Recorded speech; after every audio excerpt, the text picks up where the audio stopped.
Na Índia, seu habitat natural, os pavões fazem parte do menu de um dos caçadores mais ferozes da natureza, o tigre.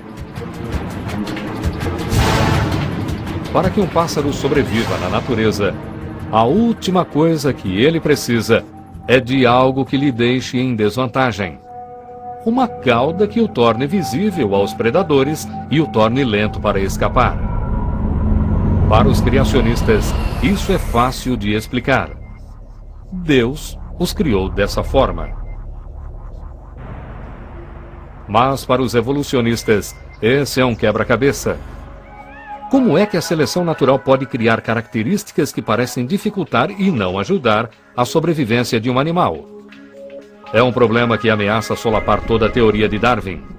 A ecologista comportamental Marion Petrie tem analisado esse fenômeno enigmático. Darwin disse uma vez que sempre que via a cauda de um pavão, isso o deixava doente, pois ele não conseguia entender como algo claramente prejudicial à sobrevivência poderia ter evoluído. Se a sobrevivência do mais forte estivesse de fato ocorrendo, seria de se imaginar que os pavões tivessem desaparecido.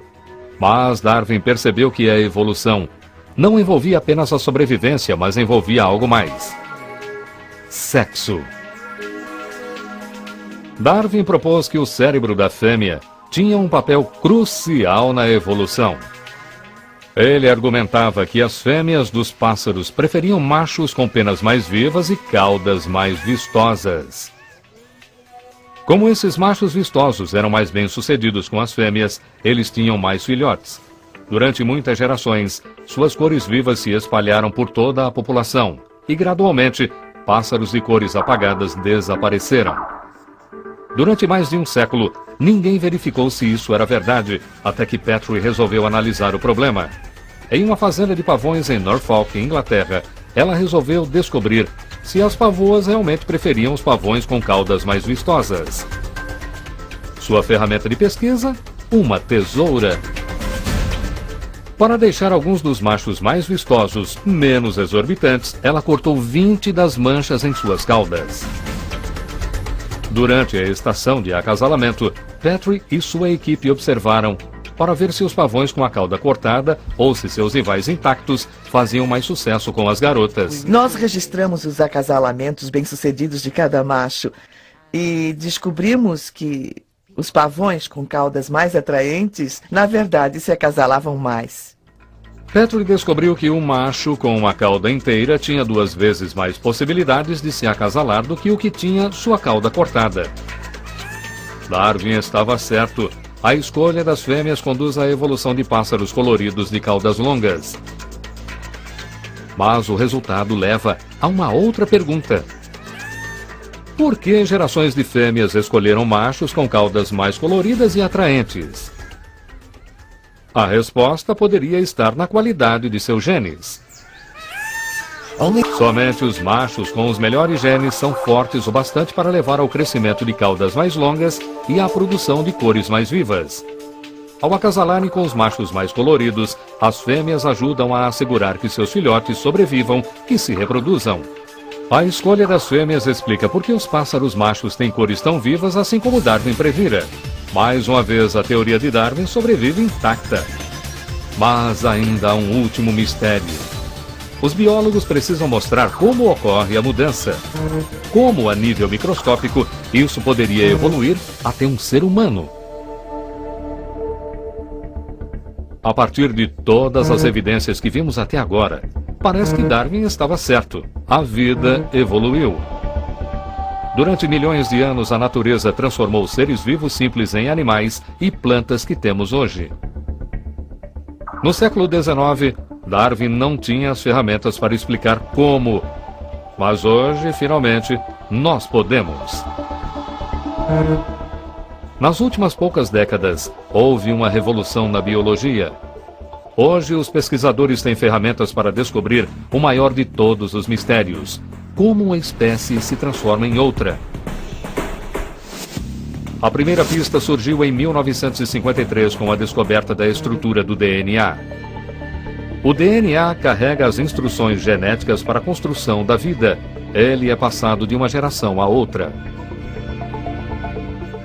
A descoberta de sua estrutura de dupla hélice espiralada levou a códigos chamados genes. Temos cerca de 22 mil genes em nosso DNA. Eles carregam as informações que determinam a cor dos olhos, a altura e praticamente tudo que faz de nós o que somos. São genes que dizem ao embrião no que ele irá se tornar. Um grupo de genes irá produzir um peixe, um outro irá produzir um sapo. E são genes que dizem aos cientistas como um ser vivo se transforma, durante milhões de anos, em um outro. Na Universidade da Califórnia, em Berkeley, o professor Mike Levine e o estudante de graduação Brad Davidson descobriram que a mudança de apenas um gene pode representar um grande salto no projeto de um corpo. Eles estudam assídias. Parece algo simples, mas não parece muito quando comparado à maioria dos outros animais. Mas no laboratório, ela é uma estrela. Os pesquisadores consideram a larva da assídia algo bem próximo da aparência que nossos primeiros ancestrais humanos poderiam ter tido cerca de 550 milhões de anos atrás.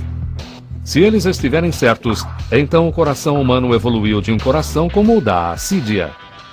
Nosso coração tem 4 câmaras. Sapos ou cobras têm coração com 3 câmaras. E você verifica os peixes, e eles têm 2 câmaras. Bom, o coração da assídia tem apenas uma câmara, mas ela está sem dúvida relacionada ao nosso coração. Então, será que essa simples criatura poderá nos dizer como nosso coração evoluiu?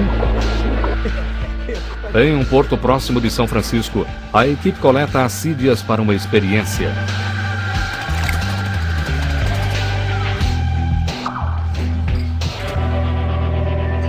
No laboratório, Davidson extrai e fertiliza seus óvulos. Ele então os submete a uma corrente elétrica para inserir uma hélice de DNA em um embrião em desenvolvimento. A operação é o equivalente a se mudar a atividade de um gene no DNA da assídia. Mas tem um resultado surpreendente. No microscópio a laser, Levine e Davidson observam as células que irão formar o coração de uma câmara. Uma transformação extraordinária ocorre. Se você olhar o embrião da assídia, ele tem partes sobressalentes, ele tem células extras. Em geral, aquelas células formam músculos da cauda. E o que fizemos foi converter aquelas células do músculo da cauda em células extras do coração. Em vez de uma única câmara, o coração da assídia agora tem 2. E nesse caso há um belo e longo coração formado aqui. E então há essa pequena câmara extra aqui. Então você verá essas células sanguíneas individuais fazendo esse movimento de torção, como quem S, movimentando-se primeiro através da câmara longa, e então para cima e para trás, através dessa segunda câmara. Não temos só um coração que parece ter 2 câmaras, mas aquelas 2 câmaras estão funcionando. Com a minúscula mudança genética, eles transformaram um coração simples em um mais complexo, em apenas uma geração. A alteração de genes em laboratório é uma coisa, mas para que a evolução aconteça, os próprios genes precisam mudar na natureza. Todos os animais, inclusive nós, temos uma maneira de fazer com que isso aconteça. Para transmitir as instruções para a vida de uma geração para outra, um animal precisa copiar seu DNA. E sempre que alguma coisa é copiada, podem ocorrer erros. Mas as enzimas, que são responsáveis pela constante multiplicação do DNA, não fazem isso com 100% de precisão. Há pequenos erros. É quase como se houvesse um mecanismo interno para mudança. Esses erros aleatórios são os blocos de construção de novas espécies. Quando o DNA muda, os genes mudam e os animais também mudam. Mas as pesquisas dos últimos poucos anos desvendaram um mistério. Quando os biólogos começaram a decodificar o DNA de plantas e animais nos anos 70, eles supunham que os genes de um animal seriam muito diferentes dos de outro. Eles estavam a ponto de ter uma surpresa.